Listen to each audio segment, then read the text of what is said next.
Nagata, it's Angela, registered nurse here. I know it's been a while, but it's time for us to talk more about things that we don't talk about, and that is oral sex. If you're a child watching this and it's not age appropriate for you, please scroll. I need to make sure that there's age appropriate people watching. So I have made a list of things I've researched on, and I thought I'd educate and share information with all of you. So we're going to talk about oral sex, and that is from the mouth to the penis, or mouth to the vagina, vagina to vagina, or penis to penis. I'm going to speak it in English and then I'll speak it in Pidgin as well. So basically, oral sex, you can contract things such as gonorrhea, chlamydia, syphilis, HSV, which is herpes simplex, and human papillomavirus, which is the other one, and HIV, and Hep B, and trichomoniasis. Yeah, those are the main ones that you can contract orally. Now, sometimes they can be asymptomatic, so that means that they can sometimes not show symptoms, either orally or down the reproductive system. And when you do have symptoms, they can be sore throat, mouth ulcers, swollen glands, genital sores, unusual discharge, or pain in urination. Now I'm going to give you some statistics according to the WHO to see how many people are actually affected by these STIs through oral sex. So gonorrhea, 82 million people become affected every year. 82 million around the world. And chlamydia, 129 million a year. Very, very, very common.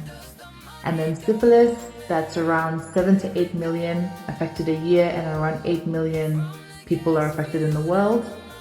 And then HSV, which is the herpes virus 1 and 2, 520 million people are impacted by it because it's so easily spread through oral contact and bodily fluids. And the human papillomavirus, which can spread, which can cause throat cancer, 300 million people are impacted in the world right now, currently. And HIV, so HIV, when you give oral sex, that can be through like bleeding gums or sores in the mouth. Very low risk, but still a risk. When you have sores in your mouth and you have like oral sex with somebody and they either ejaculate into your mouth or they come into your mouth, your bodily fluid spreads, you can still transmit it. If you've got open sores, cuts, wounds in your mouth, you can still spread HIV through that. So please be very careful and get tested.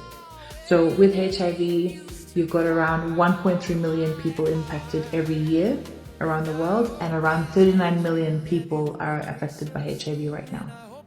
This is according to WHO. So Hep B, which is impacts your liver through STIs, around 254 million people are impacted currently. And trichomoniasis is 156 million are impacted every year. Now, to bring that all together, the 4 common STIs that are curable are chlamydia, gonorrhea, syphilis, trichomoniasis, and they're the ones that can be treated, but easily, again, we can become very affected by it. So the WHO estimates around 1 million new infections every day globally. 1 million, the whole population of the world suck them up every day. To prevent, condoms is highly efficient, and dental dams as well, but I don't think we have that in PNG, I'm not sure.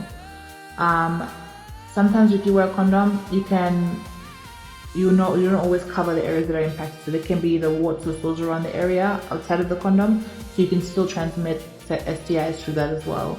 And you can also prevent it by getting vaccinations such as the HPV vaccine or the Hep B vaccine, and also you can prevent it by being faithful to your partners, and also having routine sexual transmitted infection testing. And that is that. I hope you enjoyed this information. I think it's a bit too long for me to speak in Pidgin right now, but I hope if it's not clear and you want me to express one in Pidgin, I can do that too. Alright, peace. Synthetic radio.